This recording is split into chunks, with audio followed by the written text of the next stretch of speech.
मिलेगा ही नहीं, तो हम उसको बोलते हैं न्यूट्रिशंस, एंड हिंदी में बोलेंगे पोषण। तो पोषण हो गया, फैमिली हो गया, जो भी हम बोलते हैं फैमिली के साथ जो सोसाइटी हो रहा, मीन्स समाज हो गया, तो ये सारा चीज़ कैसे इफ़ेक्ट कर रहा है, कैसे लोगों को और भी ज़्यादा इफ़ेक्ट करता है, उसके ऊपर हम देखेंगे, एंड उसके अकॉर्डिंग एक बच्चा कैसे ग्रो करता है उसको पढ़ेंगे। तो यहाँ पे चलते हैं लास्ट में। सो ऑलरेडी प्रीवियस क्लास में मैंने ये बता दिया था, तो इतना फिर से हम पढ़ लेते हैं। That is a child's development, एक बच्चे का विकास generally classified in 5 stages, into 5 stages भी मेंशन कर सकते हैं कि एक छोटे बच्चे का विकास 5 भाग में होता है, 5 स्टेज के थ्रू होता है। मीन्स वो जो स्टेजेस होता है, तो उस स्टेजेस को हम चलते हुए ही पढ़ेंगे। दैट मीन्स एक एक बच्चा जैसे ग्रो कर रहा है, तो ग्रोथ के अकॉर्डिंग सब में डिफरेंसेस आता है। मैं जो ग्रो कर रही हूँ उतना ग्रो आप नहीं कर रहे होंगे, या फिर आपका ग्रोथ जिसमें अच्छा है मुझ में उतना अच्छा नहीं होगा। दैट मीन्स ये फिजिकल ग्रोथ होता है, मेंटल ग्रोथ होता है। मैं मेंटली बहुत स्ट्रांग हूँ, फिजिकली मैं स्ट्रांग नहीं हूँ। आप फिजिकली बहुत स्ट्रांग है, मेंटली आप स्ट्रांग नहीं, तो ऐसे डिफरेंसेस आते हैं बच्चों में। तो ये डिफरेंसेस को और भी बढ़ावा कौन देता है? कारक। ठीक है, फैक्टर्स। फैक्टर्स बहुत ही अफेक्ट करता है। So first point is that ये child's development is generally classified in 5 stages, 5 stages है। सो एक हो गया prenatal period. Prenatal period, अभी प्री नाटाल को हम क्या बोल रहे थे? दैट इज गर्भाशय में जब रहता है, दैट मीन्स हम जब कंसीव करते हैं या कंसेप्शन होता है, बेबी जब हम लेते हैं, मदर्स लोग बेबी लेते हैं तब। तो ये पीरियड हो गया 9 मंथ्स बिफोर बर्थ। बर्थ से पहले जो 9 मंथ्स का पूरा चल रहा है ना, पीरियड है जब बच्चा ग्रो करता है के अंदर, मीन्स गर्भ के अंदर, उसको बोला जाता है। तो नंबर 2 था infancy. That is infancy is birth to 2 years. ये 0 to 2 years, birth means zero to 2 years, 2 साल के लिए चलेगा। अभी क्या है ना, आपके बुक्स में आप अगर देखेंगे ना, ये जो एज का रेंजेस है, दैट मीन्स वेरिएशन है। जो 2 से 6 साल, 2 से 4 साल, ऐसे जो भाग सब है ना, ये भाग अलग अलग मिलेंगे आपको। मीन्स इन इंग्लिश बुक आप देखेंगे तो थोड़ा सा, जो भी फिलोसोफर्स हैं, यहाँ पे ना कुछ कुछ वर्ड्स हम यूज करते हैं। फिलोसोफर्स, फिलोसोफर्स मीन्स जो फिलोसॉफी देते हैं, जो ज्ञान देते हैं अपने लिखावट के थ्रू। दैट मीन्स वो अपने कंसेप्ट्स को बहुत अच्छे से प्रेजेंट करते हैं बुक्स में, तो उनको हम फिलोसोफर्स बोलते हैं। एजुकेशनिस्ट, जो पढ़ के बहुत अच्छा कुछ इन्वेंट करते हैं, या फिर एजुकेशन सिस्टम के लिए ही इन्वेंट करते हैं, उन्हें हम साइंटिस्ट नहीं बोलेंगे, इन्वेंटर्स हैं एजुकेशनिस्ट प्रोसेस में। सो उनको हम बोलेंगे एजुकेशनिस्ट। एजुकेशन के लिए, शिक्षा के लिए जो कुछ ना कुछ किए हैं। एंड उसके बाद आते हैं और एक पर्सन जो है साइंटिस्ट। साइंटिस्ट, और उनको भी हम बोलते हैं इन्वेंटर, बिकॉज वो साइंस, जो भी बच्चे साइंस पढ़ते हैं ना, उनको बोला जाता है कि उनका लॉजिकल थिंकिंग बहुत ज़्यादा डेवलप रहता है। तो लॉजिकल थिंकिंग के अकॉर्डिंग, जो लॉजिक को यूज़ करके हर एक चीज़ को एक्सप्रेस करता है या समझाता है, तो उनको हम बोलते हैं क्या? That is called scientist. उनको साइंटिस्ट बोला जाता है, बिकॉज वो लॉजिक को यूज करके, अपने ज्ञान को यूज करके कोई ना कोई चीजों में आइडिया देते हैं, उनसे इन्वेंट करते हैं, इसलिए। तो ये पॉइंट्स हैं यहाँ पे, इसलिए यूज किया गया। बहुत सारे, ये सारे बुक्स आपका क्या है बताइए? लिटरेचर सब्जेक्ट है, तो यहाँ पे तो लिटरिस्ट हम तो ऐसे नहीं लिख सकते, तो एजुकेशनिस्ट आप लिख सकते हैं। जैसे कि मुझे कोई कंसेप्ट लिखना है अकॉर्डिंग टू एजुकेशनिस्ट, तो अभी आप हिंदी में क्या लिखेंगे? सपोज आपको एजुकेशनिस्ट का हिंदी नहीं आ रहा है, एजुकेशनिस्ट याद रह रहा है, तो एजुकेशनिस्ट के अनुसार ऐसा लिख सकते हैं। ठीक है। अभी वैसे ही आता है और एक पॉइंट, सोशल कंस्ट्रक्टिविस्ट। सोसाइटी के लिए जो पढ़ाई में कुछ सोसाइटी के बारे में डालते हैं, एंड सोसाइटी को, समाज को हमारे साथ लिंक्ड करते हैं, तो उन्हें बोलते हैं सोशल कंस्ट्रक्टिविस्ट। कंस्ट्रक्टिविस्ट कहाँ पे होता है? कंस्ट्रक्शन जानते हैं, जो बनाते हैं उसे हम क्या बोलते हैं? कंस्ट्रक्टिविस्ट। और कंस्ट्रक्शंस, जो वर्क होता है, बनता है, वो होता है कंस्ट्रक्शन। मैंने ये घर बनाया, तो आई एम द कंस्ट्रक्टर। मैं कंस्ट्रक्टर हूँ बिकॉज मैंने ये बनाया। तो उनको बोला जाता है कि वो सोसाइटी बिल्ड करने के लिए कुछ ना कुछ करता है, इसलिए उनको सोशल कंस्ट्रक्टिविस्ट बोलते हैं। मैं ये सारे टर्म्स इसलिए बोल रही हूँ कि सेकंड यूनिट से आपका सोशल कंस्ट्रक्टिविस्ट के बारे में बहुत सारी थ्योरीज आ जाएंगे, बहुत सारे कंसेप्ट आएंगे, उसके थ्रू एक्सप्लेन करना पड़ेगा, एक्सपेरिमेंट्स आएंगे, बहुत सारे आ जाएंगे, ठीक है। तो अभी नेक्स्ट स्टेज में हम चलते हैं, अर्ली चाइल्डहुड। तो अर्ली चाइल्डहुड को हम क्या बोलेंगे, दैट इज पूर्व बाल्यावस्था। पूर्व बाल्यावस्था 2 से 6 साल के लिए है। लेटर चाइल्डहुड दैट इज उत्तर बाल्यावस्था, दैट इज 7 से 11 साल के लिए है। तो इसको बोलते हैं गैंग एज।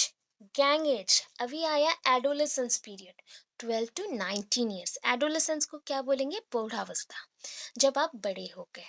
तो ये हो गया 12 से 19 साल के लिए। मीन्स हम बोल सकते हैं प्रौढ़ावस्था सही नहीं रहेगा, बिकॉज प्रौढ़ावस्था हम लोग का है, बट उससे पहले 12 से 19 साल को हम बोलते हैं ना किशोर किशोरी। तो ये किशोरावस्था है। कोई कोई थोड़ा सा रॉन्गली बोल देते हैं कि प्रौढ़ावस्था भी किशोरावस्था में आता है, बट ये दोनों मर्ज्ड है। थोड़ा सा याद रखिएगा, ये दोनों मर्ज्ड रहता है। तो कुछ बुक्स में मेंशन भी हो तो उसको करेक्शन करिएगा, क्योंकि कहीं कहीं के मेंशन है।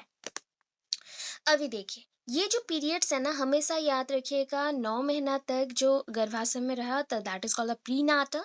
After prenatal it is called the postnatal stages, and this postnatal stages are infancy, early childhood, later childhood, adolescence. ये 4 स्टेजेस रहा। तो हिंदी में गर्भाशय एक, गर्भावस्था एक हो गया, गर्भाशय में जो बच्चा रहता है। उसके बाद का जो भी स्टेजेस है उसको हम पोस्टनाटल बोलते हैं, दैट मीन्स जन्म के बाद का जो भी स्टेजेस है उसको लिखा गया। अभी ये क्यों बोला गया, क्योंकि फैक्टर्स उसी के अकॉर्डिंग होगा, क्योंकि अभी जो मैं क्वेश्चंस दूंगी ना, उसमें चाइल्डहुड चाइल्डहुड बहुत बार यूज होगा, एडोलेसेंस चाइल्डहुड इतना ही यूज होने वाला है, तो इसलिए ये इंपॉर्टेंट है। अभी चलिए नेक्स्ट फैक्टर्स में।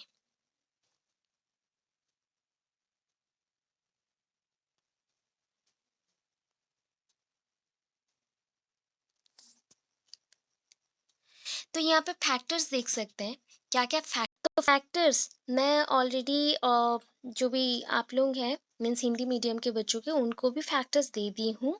आपके कारक मेंशन्ड होगा, कारक है, ठीक है। कारक के पॉइंट्स होंगे वहाँ पे, बहुत ही इजी। जो वर्ड्स मैं यहाँ पे बोलूँगी उसी को सिर्फ हिंदी में लिखा गया है वहाँ पे, और कुछ एक्स्ट्रा नहीं है, उतना ही है। तो यहाँ पे देखिए, इतना में आया। तो यहाँ पे क्या टॉपिक है, क्वेश्चंस कैसे आते हैं पता है, ये बताएंगे कि नागार्जुना स्टूडेंट्स अगर फर्स्ट यूनिट देख रहे हैं, फर्स्ट यूनिट का कंसेप्ट्स को या कंटेंट लेके बैठे हैं, तो वहाँ पे मेंशन्ड है कि 1.1 that is the concept of growth, development, maturation. अभी मैचुरेशन बहुत ही शॉर्ट क्वेश्चन है, एंड वो क्वेश्चन कभी आता नहीं है, फिर भी मैचुरेशन के बारे में शॉर्ट है बोल के बाद में पढ़ेंगे, ठीक है। मैंने मार्क करके रखा है, मैं सारा पढ़ा दूंगी। एंड उसके बाद हम लोग principles of development previous class में पढ़े थे। आज पढ़ रहे हैं हम लोग stages of growth and development, already इसको पढ़ चुके हैं, बट यहाँ पे ना एक पॉइंट मिसिंग है। बट आपके जब कंसेप्ट को आंसर्स लिखे गए कंसेप्ट में, तो वहाँ पे मेंशन्ड है फैक्टर्स। फैक्टर्स के ऊपर क्वेश्चंस आते हैं, तो कुछ कुछ क्वेश्चंस हैं आपको लगेंगे आपके सिलेबस में है नहीं, बट वो भी आते हैं। आप लोग छोटे बच्चे हैं नहीं, सो उस क्वेश्चंस को भी थोड़ा सा नोट डाउन करके रखिएगा, बिकॉज इंपॉर्टेंट है, अदरवाइज प्रॉब्लम में फंसेंगे। So factors influencing growth and development, कौन से फैक्टर्स हैं। अभी कारक क्या है, जो कि ग्रोथ, वृद्धि तथा विकास को बहुत ज़्यादा ही इफेक्ट करता है, बढ़ावा देता है। मीन्स उसके ग्रोथ एंड विकास में, दैट मीन्स वृद्धि तथा विकास में जो बाधा क्रिएट करता है या उत्पन्न करता है, उसको हम बोलते हैं फैक्टर्स, कारक, ठीक है। अभी देखिए, growth and development of the human being is influenced by A various type of factor, various type of factor. और यहाँ पे वेरियस टाइप थोड़ा सा कट गया है, तो टाइप प्लीज मेंशन करिएगा, अगर भूल गए तो मुझे बोलिएगा, मैं याद दिला दूंगी। The growth and development of the human being is is influenced by A various type of factor, that is कितने टाइप के होते हैं, एक होता है इंटरनल, दूसरा होता है एक्सटर्नल, बाहरी कारक, अंतर कारक। दैट मीन्स आपकी अंतर्निहित भी बोलते हैं, शरीर के अंदर जो जो चीज़ें रहते हैं उसको हम बोलते हैं इंटरनल। आपके बॉडी के अंदर जो जो है एंड वो आपको इफेक्ट कर सकता है, आपके जो भी वृद्धि है तथा विकास है, दैट मीन्स आपका जो ग्रोथ एंड डेवलपमेंट है उस प्रोसेस को ये स्टॉप कर सकता है, वैसे चीज़ को हम बोलते हैं अंतर्निहित और अंतर कारक। एक्सटर्नल बोले तो वही कारक, दैट मीन्स बाहर का, external area, external body parts, ऐसे कोई पोर्शन में अगर हो तो वैसा चीज़। तो एक्सटर्नल बॉडी पार्ट्स में तो हमारा पर्यावरण भी आता है, फैमिली आता है, हमारे दोस्त आते हैं। तो दोस्त, सेम एज ग्रुप के बच्चे अगर एक साथ खेलते हो तो उस ग्रुप को बोलते हैं पीयर ग्रुप। ठीक है?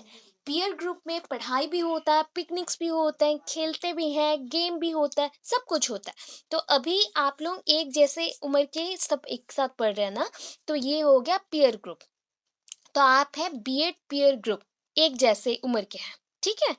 तो ये सारी चीज़ों को हम यहाँ पे डिफरेंशिएट करेंगे या फिर डिफर करके पढ़ेंगे कि that is internal factors, external factors, separate points में हम देखेंगे। इंटरनल दैट मीन्स अंतर्निहित और बॉडी के अंदर। तो उसके कार्य को पहले देखते हैं। सो इट इंक्लूड्स, इसमें क्या क्या इंक्लूड है देखिए। तो स्पेशली इसमें इंक्लूड हो गए ये 4 पॉइंट, 4 से 5 है। सबसे इम्पोर्टेंट जो है, ये जो लास्ट वाला है ना, लास्ट वाला उतना इम्पोर्टेंट नहीं है बिकॉज़ ये इंटरनल फैक्टर में नहीं आता है, ये स्पेशली एक्सटर्नल में आता है। बट हमारे ये सारी चीज़ों को चेंज करने में हेल्प करता है, इसलिए हमने यहाँ पे इंक्लूड भी किया थोड़ा-सा। तो फर्स्ट फैक्टर, जो पहला फैक्टर है ना, पहला कारक है, वो होता है हेरिडिटी फैक्टर। हेरिडिटी फैक्टर क्या होता है? आपका जीन रिलेटेड। आप बहुत सारा, ये तो कोरोना पीरियड में आपने बहुत जगह पे जीन जीन जीन सुना होगा या क्रोमोसोम सुना होगा। तो नॉर्मली इतना भी आप लोग देखे हैं, ऐसे क्रोमोसोम आपका रहता है, ऐसे आप लोग सुने। अगर ये भी डायग्राम नहीं देखे तो ऐसे टाइप का तो डायग्राम आपने देखा ही होगा। तो इसको हम बोलते हैं डीएनए या क्रोमोसोम, जो भी, बिकॉज डीएनए क्रोमोसोम के अंदर रहता है। अभी क्रोमोसोम को अगर हिंदी में बोलूँ, गुणसूत्र, गुणसूत्र, गुण को जो धरता है, धारण करता है, उसको हम बोलते हैं। यहाँ पे सूत्रधार है, गुण के सूत्रधार है, ठीक है? तो इसलिए बोलते हैं गुणसूत्र। तो अभी हेरिडिटी को पूरा बोले तो आनुवंशिक, मीन्स आपके वंश में जो भी कैरेक्टर्स हैं, वो अगर आपसे आपके बच्चों को जाता है तो वो हम बोलते हैं हेरिडिटी या आनुवंशिक। तो अभी जैसे हम में बहुत सारे पर्सन्स के बेबीज भी होंगे, तो उनके बेबीज को उनका कैरेक्टर गया होगा, ऑब्वियस जाता है। जैसे मेरे पेरेंट्स से मुझे कुछ कैरेक्टर्स आए हैं, कुछ गुण आए हैं, आपको भी आया होगा, तो ऐसे गुण को हम बोलते हैं हेरिडिटी फैक्टर। अभी सोचिए, अगर पेरेंट्स बहुत ही ज़्यादा एग्रेसिव हो, गुस्से वाले हो, तो बच्चे भी गुस्से वाले होंगे, ऑब्वियस वो गुण आया हो तो होगा ही। अगर जैसे और एक इम्पॉर्टेंट चीज़ रहता है, जो ब्लड, ब्लड के टाइप्स होते हैं। जैसे पेरेंट्स के ब्लड टाइप्स होते हैं, वैसे ही चले जाते हैं बच्चों को भी। तो ये भी तो हेरिडिटी से हुआ।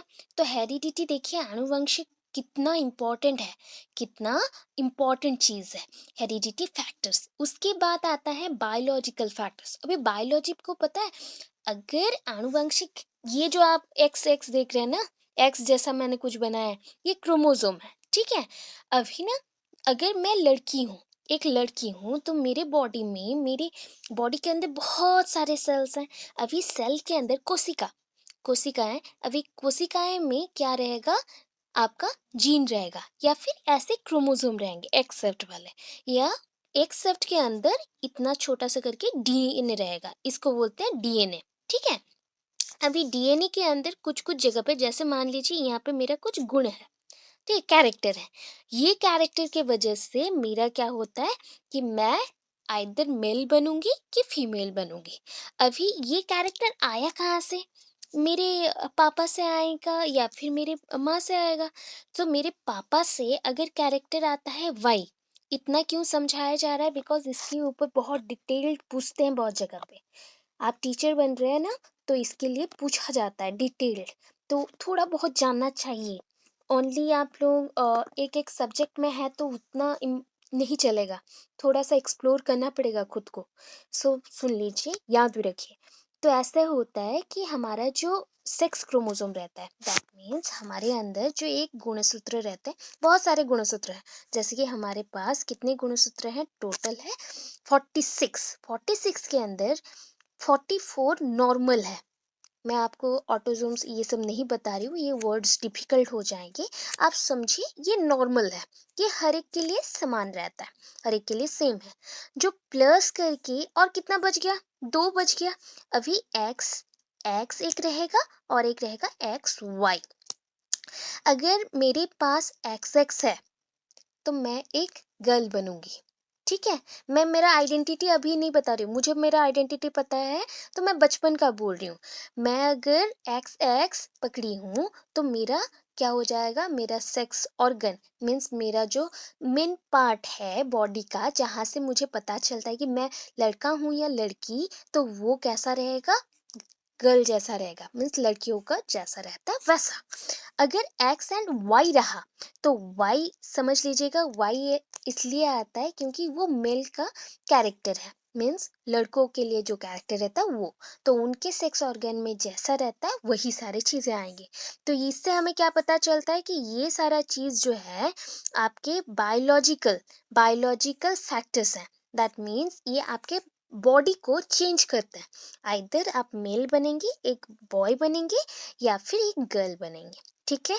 इंटेलिजेंस फैक्टर, अभी ना सबका आईक्यू लेवल डिफरेंट डिफरेंट है। मेरा आईक्यू लेवल डिफरेंट है, आपका आईक्यू लेवल डिफरेंट है, तो सबका आईक्यू लेवल डिफरेंट डिफरेंट है। तो ये कंसेप्ट आपको समझना है क्यों डिफरेंट है।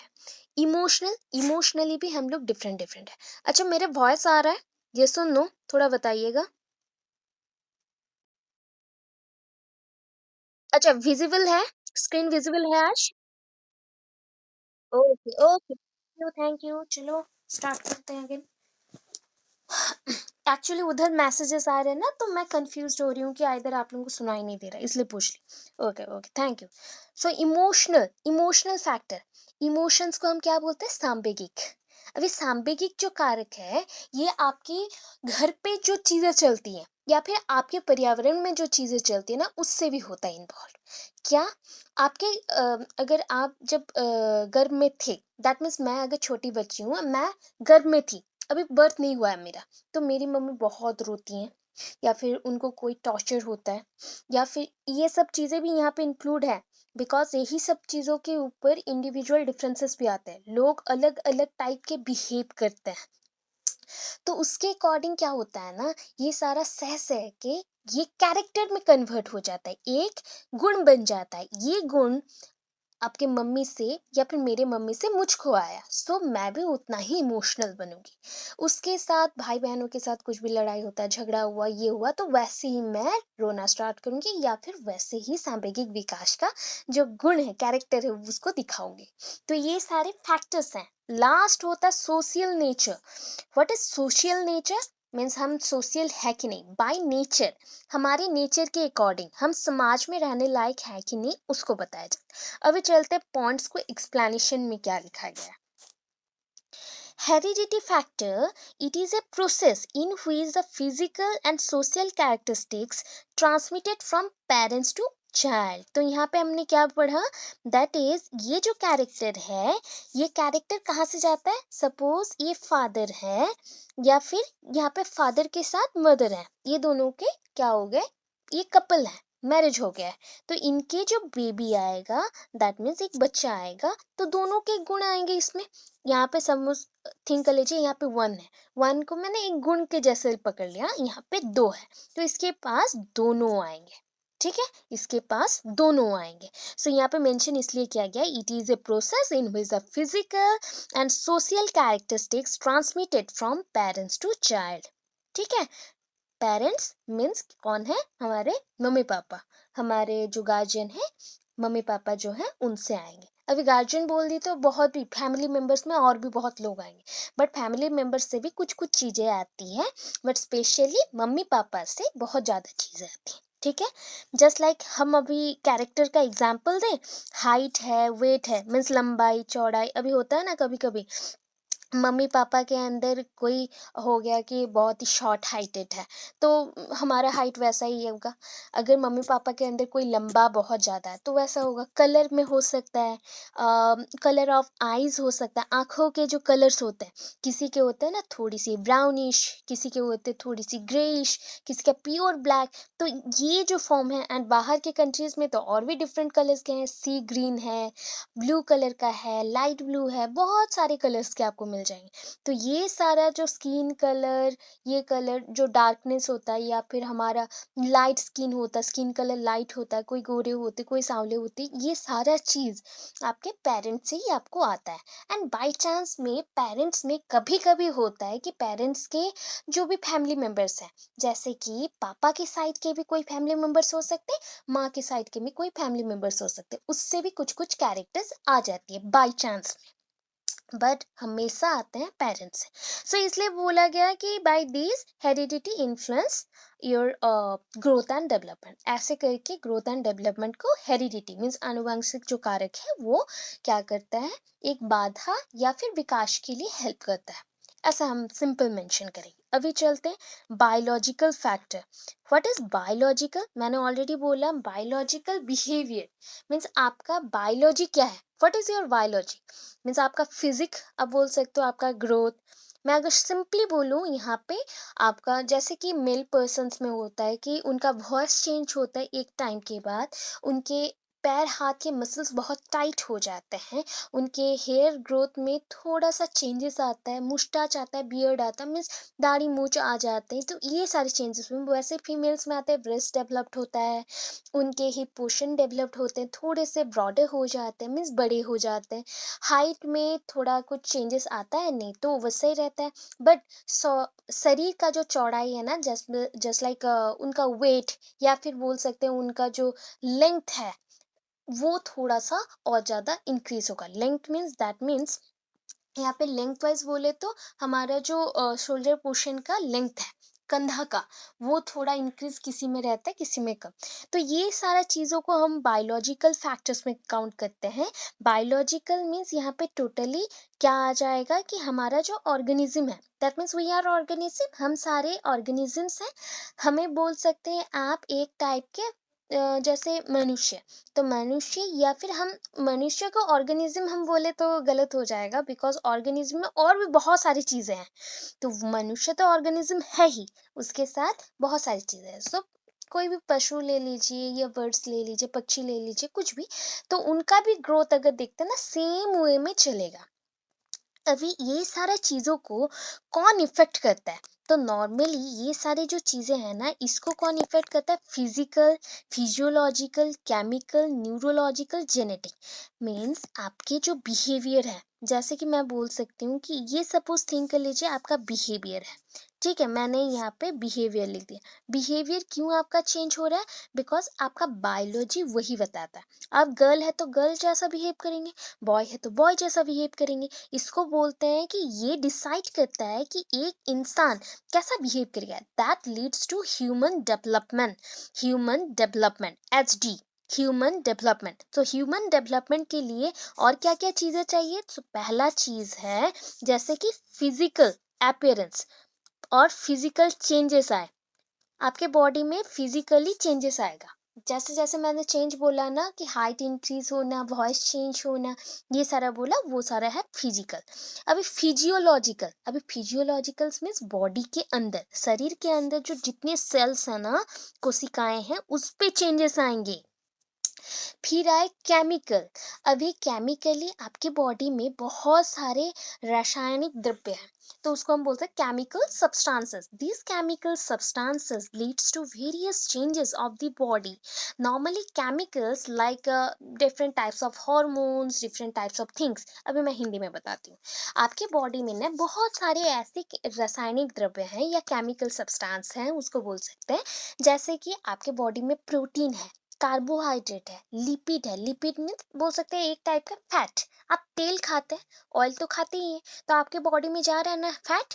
कोलेस्ट्रॉल लेते हैं, दैट मीन्स कोलेस्ट्रॉल ऐसे नहीं लेते, खाते खाते हम लोग जो लेते हैं, कंज्यूम करते हैं, मीन्स उसको हमारे बॉडी में लाते हैं। तो वैसा बोल सकते हैं हम जंक फूड खाते हैं, बाहर का जो खाना है वो बहुत खाते हैं। तो ये सारी जो चीज़ें हैं ना बॉडी को चेंज करने के लिए बहुत ही इम्पोर्टेंट कारक बन गया, फैक्टर बन गया। उसके साथ और क्या है, न्यूरोलॉजिकल। अभी न्यूरोलॉजिकल बोलने से आपका जो पूरा कंट्रोल किसके पास है बताइए, आपके ब्रेन के पास, बिकॉज यहाँ पे न्यूरॉन्स रहता है। न्यूरॉन्स को हिंदी में बोलते हैं स्नायु।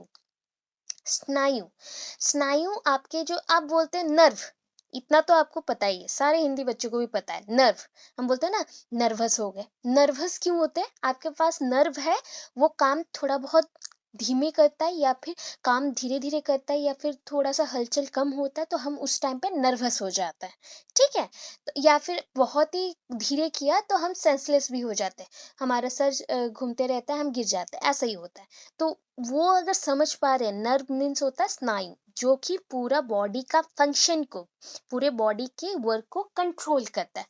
उसके साथ और क्या है, लॉजिकल लिखा गया है। न्यूरोलॉजिकल मीन्स आपके सोचने के लिए जो क्षमता है ना, उसका कंट्रोल आपके ब्रेन के पास है, ब्रेन में जो नर्व्स है वो कंट्रोल करता है। ठीक, और जेनेटिक्स, व्हाट इज जेनेटिक्स अभी पढ़ के आए, gene, chromosome, X X X Y, बहुत कुछ पढ़ लिए, दैट इज जेनेटिक्स। तो ये सारी चीजें अगर होंगे तभी जाके हमारे बायोलॉजिकल बिहेवियर में चेंज आएगा, हमारे शरीर के विकास में चेंजेस आएंगे। मैं एक गर्ल होते हुए भी अगर मेरे बॉडी में हार्मोन के कुछ चेंजेस हुए तो मैं मेल जैसा दिख सकती हूँ, मेरे मुंह में भी क्या आ सकते हैं, दाढ़ी मूंछ आ सकते हैं, मेरे बॉडी भी स्ट्रांग एंड स्टाउट हो सकता है, दैट मीन्स मैं लंबी भी हो सकती हूँ, बहुत स्ट्रांग रह सकती हूँ, ऐसे चेंजेस होते हैं। ठीक है, तो ये सारे हो गए बायोलॉजिकल के लिए। तो फिजिकली कुछ कुछ बच्चे क्या होते हैं ना, the children who are physically weak, बहुत ही वीक रहते हैं, weak can not do well in growth and development. जो बच्चों का फिजिकल ग्रोथ अच्छा नहीं है, दैट मीन्स को आप बोल सकते हैं फिजिकली दे आर वीक, वो वीक है, वो खाना पीना ठीक से नहीं खाते, कहीं पे दौड़ नहीं पाते, डांस नहीं कर पाते, स्विम नहीं कर पाते, दैट मीन्स उनका शरीर बहुत ही वीक है, इसलिए उनका ग्रोथ एंड डेवलपमेंट भी प्रॉपर नहीं हो रहा है। अभी नेक्स्ट पॉइंट पे चलते हैं, इंटेलिजेंस। व्हाट इज इंटेलिजेंस, ये तो आप जानते हैं। सपोज आपको एक मैं कंडीशन देती हूँ कि अच्छा, मैं एक क्वेश्चन जैसे पूछ रही हूँ, अच्छा आपको आज का क्लास अच्छा लग रहा है कि कल का क्लास, कुछ बच्चे बोलेंगे मैम आज का अच्छा लगा, कुछ जो अटेंड किए थे प्रॉपरली वो बोलेंगे कल का अच्छा लगा। तो ये मैंने एक कंडीशन दिया, तो ये कंडीशन के अंदर जो आप लोगों ने डिसीजन लिया ना, ये डिसीजन किसके लिए ले सकते हैं, इंटेलिजेंस के लिए। आपका जो दिमागी इंटेलिजेंस है ना, इंटेलिजेंट पावर, उसको हम बोलते हैं आईक्यू। आईक्यू, ठीक है, आईक्यू नापने के लिए भी बहुत सारे टेस्ट होते हैं, there are lot of miseries. ठीक है, मिजरीज बोल सकते हैं, और measurement instruments are there to take the proper action behind the intelligence power check. कोई भी चेक करने से पहले अगर आप नेसेसरी स्टेप्स लेते हैं तभी आप प्रॉपरली चेक कर सकते हैं। ऐसा नहीं है कोई भी चीज़ को आपको उठाना हो तो आप कोई भी चीज़ के मापक को, मेजरमेंट को आप ले सकते हो, ऐसा नहीं है। पर्टिकुलरली स्टेप वाइज मैनर में जाना पड़ता है उसको चेक करने के लिए। तो चेक करने से पहले हम क्या करते हैं, इंस्ट्रूमेंट जो उसके लिए, जैसे कि आपको अगर कोई प्रॉब्लम हो रहा है बॉडी में, तो डॉक्टर पहले क्या चेक करता है, स्टेथोस्कोप लेता है एंड उसको पहले छाती पे लगाता है, फिर बैक पे लगाता है, एंड पूरे रिदम को, हार्ट के रिदम को जानता है, कफ है कि नहीं जानता है, कुछ प्रॉब्लम है कि नहीं जानता है, तो वो सब जान लेता है। वैसे ही इंटेलिजेंस को मापने के लिए भी ऐसा कुछ कुछ टेस्ट है। ठीक है, तो टेस्ट के अंदर IQ, IQ means intelligence question, means intelligence का परसेंटेज बोल सकते हैं, इंटेलिजेंस का परसेंटेज। अभी इंटेलिजेंस का परसेंटेज मेंटल डेवलपमेंट में पढ़ेंगे, जहाँ पे आपका दिमागी डेवलपमेंट होगा, दिमागी विकास होगा, वहां पढ़ेंगे, इसमें नहीं है। ठीक है, ये छोटे छोटे पॉइंट्स। अभी देखिए, that is it has important relationship with growth and development. सबसे इम्पॉर्टेंट चीज है ये, इंटेलिजेंस सबसे इम्पॉर्टेंट चीज है, ये ग्रोथ एंड डेवलपमेंट, वृद्धि तथा विकास के लिए बहुत इंपॉर्टेंट है। It affects their social behaviour, moral judgement and emotional makeup. अच्छा, आप अगर मेंटली बहुत ही स्ट्रांग है ना, तो आप क्या कर सकते हैं, फटाफट सोसाइटी में रहते हैं तो सोसाइटी में रहने के लिए जो जो बिहेवियर आपको करना है, व्हाट आर द बिहेवियर्स, जैसे कि फर्स्ट नंबर वन, कौन से बिहेवियर आपको दिखाने हैं, देखिए। नंबर वन, सोसाइटी में रहते हैं तो मिलजुल के रहना है, so we live together. Then number two, हम एक साथ रहेंगे तो हो गया। नंबर टू, सोसाइटी में जब भी कोई फेस्टिवल होगा सो हम उसे सेलिब्रेट करें, we celebrated lot of festivals together, ऐसा। फिर थर्ड पॉइंट, आपको अगर सोसाइटी में रहना है देन आप क्या करेंगे, अपने ओपिनियन को, मीन्स आप जो सोचते हैं कोई एक काम के बारे में, तो उसको लोगों को बताएंगे, शेयर करेंगे कोई चीज़ों को। आप अपने फैमिली मेंबर को जैसे प्यार करते हैं वैसे ही प्यार से सबके साथ बात करेंगे एंड सबसे मिलेंगे जुलेंगे। प्लस आप रेस्पॉन्सिबिलिटी भी लेंगे सोसाइटी के, तो we take particular responsibility towards the society because we are social being, not a particular human being. Human being बोला जाए तो बच्चों को ह्यूमन बीइंग बोल सकते हैं, बट हम लोग अभी के लिए सोशल बीइंग है बिकॉज हम सोसाइटी के लिए कुछ अच्छा कर रहे हैं, तो we are social being not human being. समझ आया?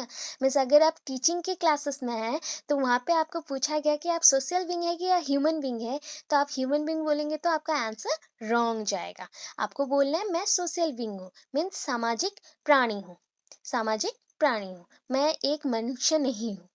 मनुष्य कब बोला जाता है, जब साइंस आता है तभी बोलता है। ठीक है, तो ये सारी चीजें क्या हेल्प करती है कि आप सोसाइटी में रहने लायक है तो सोसाइटी के बिहेवियर को आप शो करेंगे।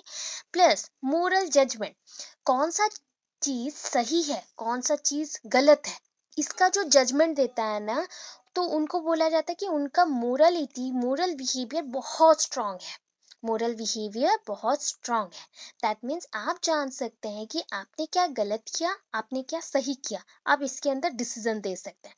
And last one, emotional makeup. Emotional makeup means सांवेगिक अगेन आया। आप कोई चीज देख लिए, सपोज आपके पास कोई एक पर्सन आता है कि मेरे पास खाने को कुछ नहीं है, रोने स्टार्ट कर देता है, तो आप क्या करते हो वहां पे, नेसेसरी स्टेप्स क्या लेंगे आप एज ए टीचर।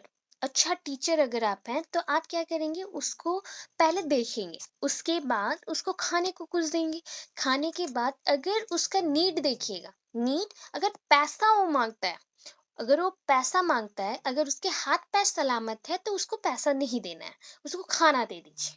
अगर नहीं सलामत है, ऑब्वियस हम लोग कुछ हेल्प कर सकते हैं, जैसे मेडिसिन दे सकते हैं, उनको कपड़े दे सकते हैं, कुछ टाइम के लिए हम लोग हेल्प कर सकते हैं अपने अनुसार। तो ये सारे होते हैं कि डिसीजन लेना, कौन सा चीज कहाँ पे सही है, तो उसको बोलते हैं मोरल जजमेंट। लास्ट, उसके अकॉर्डिंग इमोशनल जजमेंट भी हुआ, बिकॉज हमने इमोशनली उसके साथ पहले रहा, देखा एंड उसके अकॉर्डिंग मोरल जजमेंट तो लिया था, तो वही हो गया total. So it affects their social behaviour, moral judgement and emotional makeup. फिर नेक्स्ट आता है, हम चलते हैं नेक्स्ट में, इमोशनल फैक्टर।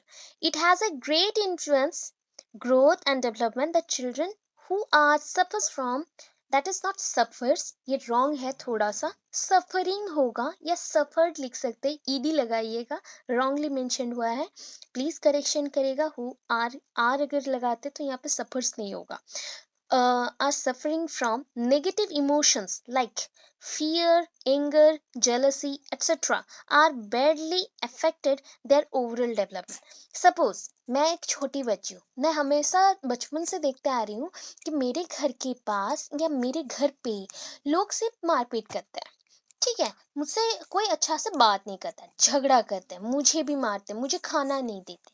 तो ये सारी चीज बच्चे के ओवरऑल डेवलपमेंट में जो पूरा संपूर्ण विकास होता है ना, उसको बोलते हैं अवलोकन वाला विकास। मीन्स पूरा जो कंप्लीटली आप देख सकते हैं वैसा विकास, अगर वैसा विकास को क्या होता है, उसको बाधा दे रहे, दैट मीन्स उसको हम रोक रहे हैं, बाधा कर रहे हैं या बाधा प्राप्त कर रहे हैं, तो वहाँ पे मेरा बाधा हो गया कि मैं और ग्रो नहीं कर सकती, मुझे कोई भी प्रोसेस से हेल्प नहीं मिल रहा है, मैं बहुत ही डिप्रेस्ड होते जा रही हूँ, डर लग रहा है मुझको, मुझ पे गुस्सा भी आ रहा है और किसी से जलन भी हो रहा है। तो ये सारी चीज़ें मुझे क्या करेंगी, जो मेरा ग्रोथ था, वृद्धि था तथा विकास था, उसको धीरे धीरे धीरे धीरे कम कर देगा।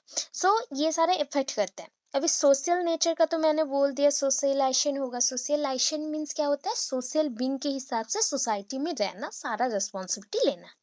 अभी ये सारे हो गए इंटरनल फैक्टर्स। अभी देखिए एक्सटर्नल फैक्टर्स क्या है। द एक्सटर्नल फैक्टर्स मीन्स बाहरी वाला, हमने पढ़ा था बहिर्गत जो भी कारक है, दैट मीन्स बाहरी हिस्से में जो होगा, आपके शरीर के अंदर नहीं होगा, आपके बाहर ही होगा, मीन्स आपके शरीर के बाहर होगा, बट वो आपको इन्फ्लुएंस करता है, आपको बहुत सारे चेंजेस लाता है आप में। तो ये हो गया the factors lying outside the individuals environment. आपके बॉडी के अंदर ना एक एनवायरमेंट है, जैसे कि आप खाना खाते हैं तो खाना कहीं पे डाइजेस्ट होता है ना, पचता है। आप अभी पानी पी रहे हैं तो पानी जा रहा है, तो शरीर के अंदर एक डेफिनाइट एनवायरनमेंट है।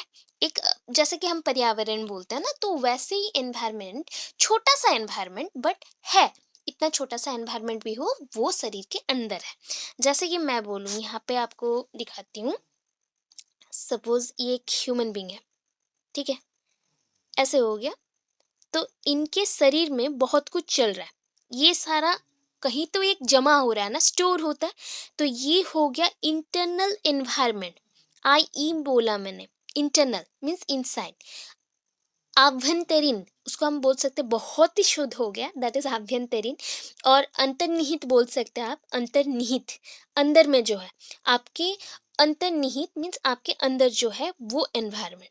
अभी बोलिए ये जो इंटरनल एनवायरनमेंट है किसके थ्रू अफेक्टेड होगा, दैट इज आउटसाइड एनवायरनमेंट। ये हो गए आउटसाइड एनवायरनमेंट। तो आउटसाइड एनवायरनमेंट से बच्चे को बहुत ज़्यादा इफेक्ट हुआ। कहाँ इफेक्ट होता है, पहला इफेक्ट होता है सर पे, कॉग्निटिव मेंटली अफेक्टेड हुआ बच्चा। उसके बाद हुआ उसका फिजिकल ग्रोथ पे, उसके साथ उसके रिलेटेड जो इमोशनल डेवलपमेंट है, उसके रिलेटेड जो सोशल डेवलपमेंट है, सबको इफेक्ट करता है। तो ये हो गया चीज़ें, दैट इज आपकी बॉडी के आउटसाइड जो चीज़ें हैं उसको हम बोल सकते हैं आउटसाइड एनवायरनमेंट, ठीक है। तो इसको बोला जाता है आपके आउटसाइड एनवायरनमेंट में जो जो कारक है, फैक्टर्स है, एंड वो आपको अफेक्ट कर रहा है, आपको चेंज करने के लिए मजबूर कर रहा है, तो उसे हम external factors. The factors lying outside the individuals environment are said to be the external factors, उन्हें हम बोल सकते हैं एक्सटर्नल फैक्टर्स। नंबर 1 पॉइंट्स यहाँ पे मेंशन्ड है, मैक्सिमम टू मैक्सिमम आप 7-8 पॉइंट देंगे, उसके बाद छोड़ दीजिएगा, कोई प्रॉब्लम नहीं। अभी नोट्स के लिए कंप्लीट लिखिए, बट एग्जाम्स के लिए मैं बताऊंगी, ट्रिक दूंगी कि आपको बहुत ज़्यादा जब बढ़ जाता है देन उसको शॉर्ट करने के लिए पॉइंट्स को लिखते हैं, उसके अंदर एक्सप्लेनेशन को शॉर्टली मेंशन करिएगा। तो ऐसे छोटे छोटे मेंशन अगर होते रहे तो कम हो जाता है। या फिर अगर कहीं पे देखे ना 10-12 पॉइंट है, तो मैक्सिमम से मैक्सिमम 7-8 पॉइंट लिखेंगे, ज़्यादा नहीं लिखेंगे, ठीक है। So environment available in the womb of the mother, ये मैंने अभी समझाया।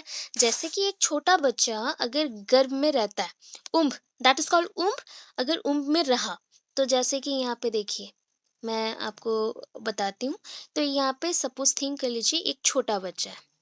सो यहाँ पे छोटे बच्चे के लिए एक मदर का बॉडी बना लिए, यहाँ पे मदर प्रेग्नेंट है। सो मदर जब प्रेग्नेंट है, यहाँ पे मदर के बॉडी में कुछ तो एक एनवायरनमेंट चल रहा है ना, मदर के बॉडी में कुछ एक एनवायरनमेंट चल रहा है। तो ये एनवायरनमेंट अगर मदर को हम इफेक्ट करते हैं, अभी मदर को उसी हालत में मारे पीटे या कोई मेडिसिन देते हैं, तो इफेक्ट डायरेक्टली किसको आएगा, डायरेक्टली बेबी को आएगा। So the environment of the womb of the mother influence the growth and development. Mother के अंदर जो भी एनवायरनमेंट है, उनके पेट में जो एनवायरनमेंट है, में गर्भ में, वो इनडायरेक्टली नहीं डायरेक्टली किसको इन्फ्लुएंस करता है, किसको इफेक्ट करेगा, बच्चे के बॉडी को इफेक्ट करेगा, उसके ग्रोथ एंड विकास को, वृद्धि तथा विकास को ये करता है, हैम्पर करता है, दैट मीन्स उसमें बाधा देता है। अभी the physical and mental health of the mother during the pregnancy changes, that means यहाँ पे क्या हो गया, अगर बच्चों का चेंजेस आप देखना चाहते हैं कि एक छोटा सा बच्चा क्यों ग्रो नहीं कर रहा है, तो उसका रीजन क्या हो सकता है। ऑब्वियस है कि मदर का जो ग्रोथ है ना, फिजिकल ग्रोथ, शारीरिक विकास, और मेंटल, दैट मीन्स उनका जो संज्ञानात्मक, वो जो भी सोचते हैं वो सारे विकास बहुत खराब हो, मीन्स होता है ना, मदर को कोई एक्सटर्नल शॉक लग गया, या फिर मदर को चोट लग गई सर पे, या फिर कोई उनको टॉर्चर कर रहा है, तो ये सारी चीज़ डायरेक्टली बच्चों को क्या करता है, उनको। अच्छा, वेट।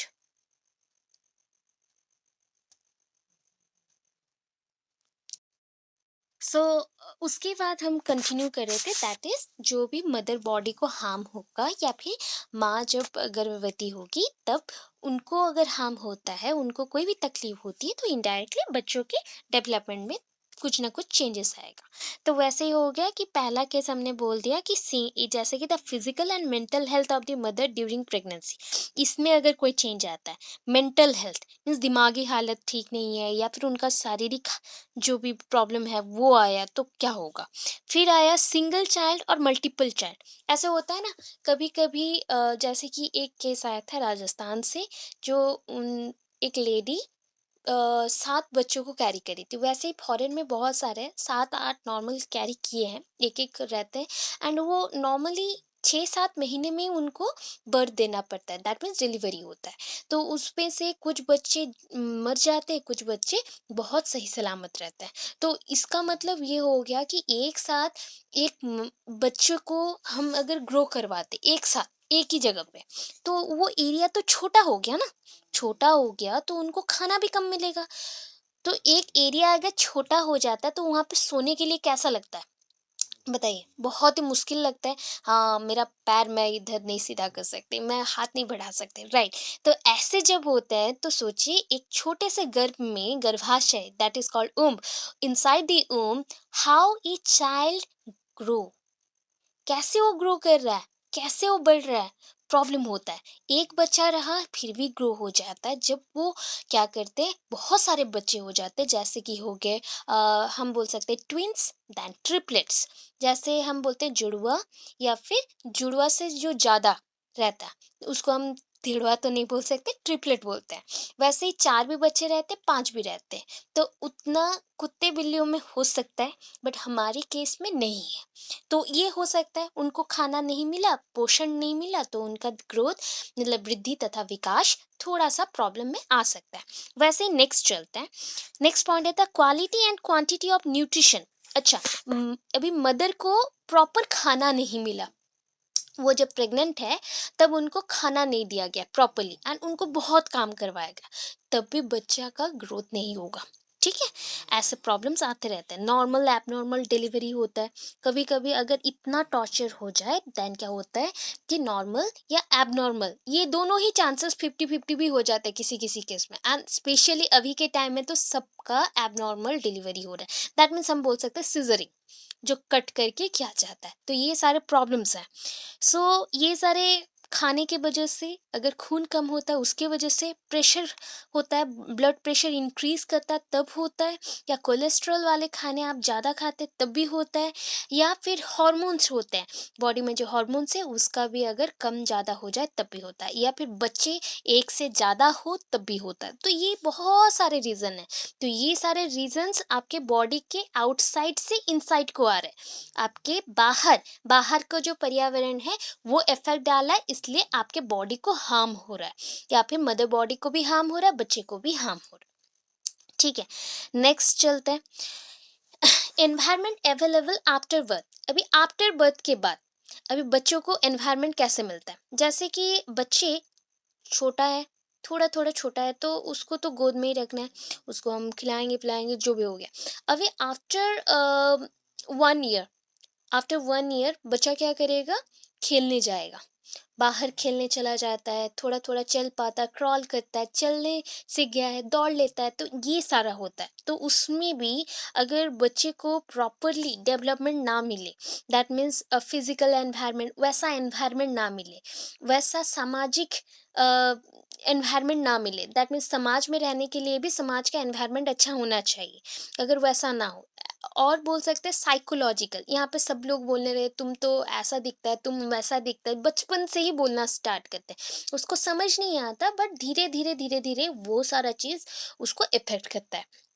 तो ये हो गया एनवायरनमेंट अवेलेबल आफ्टर बर्थ। अभी मैं थोड़ा थोड़ा बताऊंगी, जैसे कि फिजिकल एनवायरनमेंट, तो इसमें आते हैं फूड, क्लॉथिंग मीन्स कपड़े पहनना, खाना खाना, शेल्टर घर पे रहना, ज्योग्राफिकल कंडीशन कौन से वातावरण में रह रहे हैं, दैट मीन्स क्लाइमेटिक चेंजेस। अभी देखिए क्लाइमेटिक चेंजेस होता है तो क्या होता है, आज बच्चा अच्छा है, कल उसको बीमारी हो गया, या फिर बीमार हो गया, सर्दी खांसी कुछ भी हो गया, तो that is called climatic condition. तो ये ज्योग्राफिक कंडीशन के ऊपर डिपेंड करता है। ज्योग्राफिक मीन्स ज्योग्राफी में क्या पढ़ते थे, लोकेशन मीन्स एरिया के ऊपर, कहाँ हम रहते हैं, कौन से एरिया में रहते हैं, कैसे जाना है, क्या करना है, उसके ऊपर। जैसे बोल सकते हैं इसको हम भूमि रूप, कौन से भूमि रूप में हम रहते हैं हिंदी में बोला जाए, तो उसके अकॉर्डिंग क्लाइमेटिक चेंजेस होते हैं, मीन्स वातावरण में भी चेंजेस आते हैं। अभी देखिए इस एरिया में ज़्यादा ठंडा नहीं है, अभी अगर आप जम्मू कश्मीर में जाएंगे तो बहुत ज़्यादा ठंडा होगा, तो वहाँ के लोग जो जो करते हैं क्या हम यहाँ पे उतना ही करते हैं, नहीं, सारा कंडीशन अभी चेंज हो गया, वहाँ के बच्चे जितना ठंडा सह सकते हैं हम नहीं सह पाएंगे। तो ये सारे कंडीशंस हैं, तो ये सारा इफेक्ट डालता है बच्चों के ऊपर। वो जिस एरिया में रहते हैं, जैसे वो देखते हैं लोगों को, उसी जैसा बनने को ट्राई करते हैं। तो इसके बाद आता है social environment. Social environment is again, ये कंसिस्टिंग होगा, कंसिस्टिंग है, एंड स्पेशली बोल दूँ ये मेरा नोट्स नहीं है, मेरे नोट्स किसी और ने लिया है, तो उन्होंने लिख के भेजा तो रॉन्गली थोड़ा बहुत लिखा है, एंड मेरे पास पेपर नहीं था, पीडीएफ में ही था, सो मैंने चेंज नहीं कर पाई। सो प्लीज़ करेक्शन करिएगा, प्लीज़ करेक्शन करिएगा, इस कंसिस्टिंग ऑफ, कंसिस्टिंग लिखिएगा यहाँ पे, ठीक है। सोशल एनवायरनमेंट, सोशल एनवायरनमेंट में, तो social environment is consisting of होगा, यहाँ पे स्पेलिंग रॉन्ग है, प्लीज़ करेक्शन करिएगा। मैं पहले भी बोल चुकी हूँ कि ये मैंने थोड़ा सा नहीं लिखा है, तो जिसने भी लिखा था वो मेरे कॉपी ले गए थे, तो मुझे नहीं मिला मेरा कॉपी, तो उनका ही नोट्स है। सो उसके अकॉर्डिंग यहाँ पे थोड़ा सा ग्रामेटिकली उन्होंने मिस्टेक किया है, तो करेक्ट करिएगा प्लीज़, हाँ। Is consisting of, social environment is consisting of social laws and customs. अगर आप सोसाइटी में रहते हैं, समाज में रहते हैं, तो समाज के नियम मानते हैं कि नहीं, वही है। समाज में जब नियम मानना हो, राइट्स मानना हो, लॉज मानना हो, तब ये आपको आपके डेवलपमेंट में भी क्या करेगा, इन्फ्लुएंस करेगा या फिर इफेक्ट डालेगा, ठीक है। वैसे नेक्स्ट आते हैं साइकोलॉजिकल environment। तो psychological environment is associated with love, affection, feeling towards each other.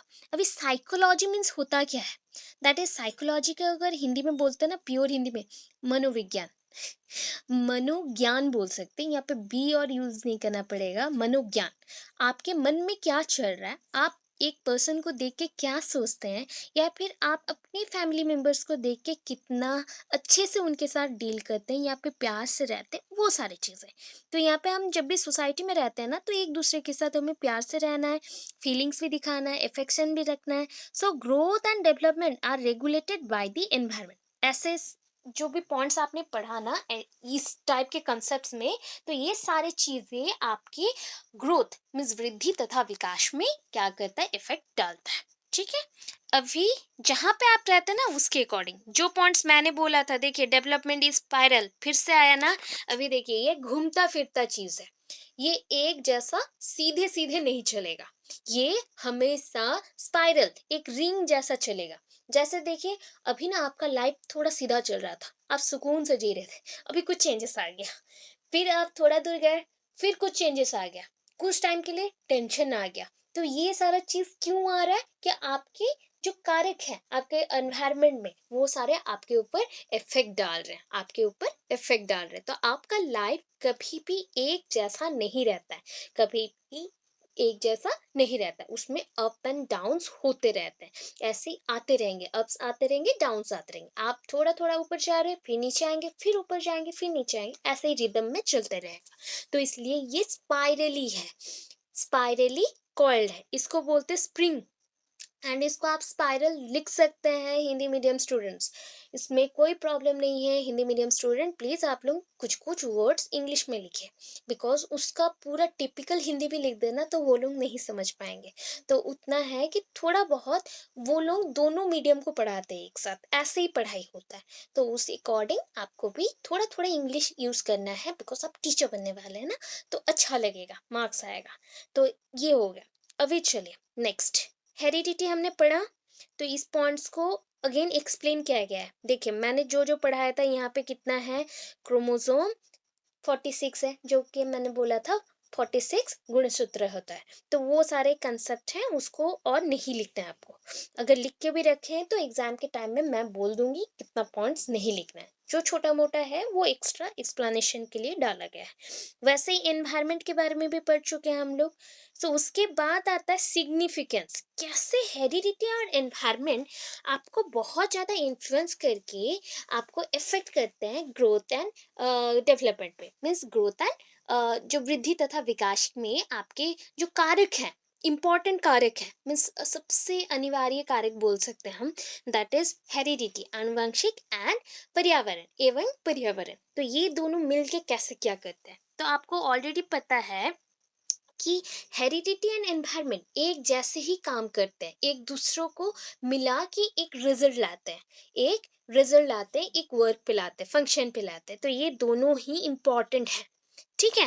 And environment is the totality of conditions which play an important role in bringing the modification of our behavior। environment क्या है, just like ना, आप अगर देखें तो यहाँ पे दो चीज है। एक है हेरिडिटी, जो आपके नेचर को शो करता है, ठीक है। एक है एनवायरनमेंट, जो है नर्चर, मीन्स जो आपके ग्रोथ में प्रोटेक्शन भी देता है, आपको रहने के लिए घर भी देता है, आपको रहने के लिए लोग भी देते हैं, एंड उसके साथ आप एक्सप्रेस कर सकते, अपने फीलिंग्स को शेयर कर सके, उनके साथ घूम फिर सके। तो सारे टाइप की चीज़ें यहाँ पे मिल जाते हैं। तो ये दोनों चीज़ों को अगर मिला लेते हैं तभी आपका डेवलपमेंट पॉसिबल होगा। तो ये चीज़ को, कंसेप्ट को किसने समझाया है, देखिए अकॉर्डिंग टू वुडवर्थ। वुडवर्थ एक क्या है, एजुकेशनिस्ट है, एजुकेशनिस्ट है। उन्होंने क्या बोला है, ये जो चीज़ें हैं ना, जैसे कि आनुवंशिक एवं आपका जो रहा पर्यावरण, that means heredity and environment, these both these both things are very important and equally necessary for the proper development of the individual। एक बच्चे का प्रॉपर डेवलपमेंट के लिए, नियमित उसका जैसे डेवलपमेंट होता रहे, विकास होता रहे, उसके लिए ये दोनों चीज एक साथ मिलके एक डेवलपमेंट लाते हैं, तभी जाके एक बच्चा प्रॉपर डेवलप करता है, ठीक है। इतना करने से एनफ है, इतना करने से एनफ है। समझ आया इतना कंसेप्ट?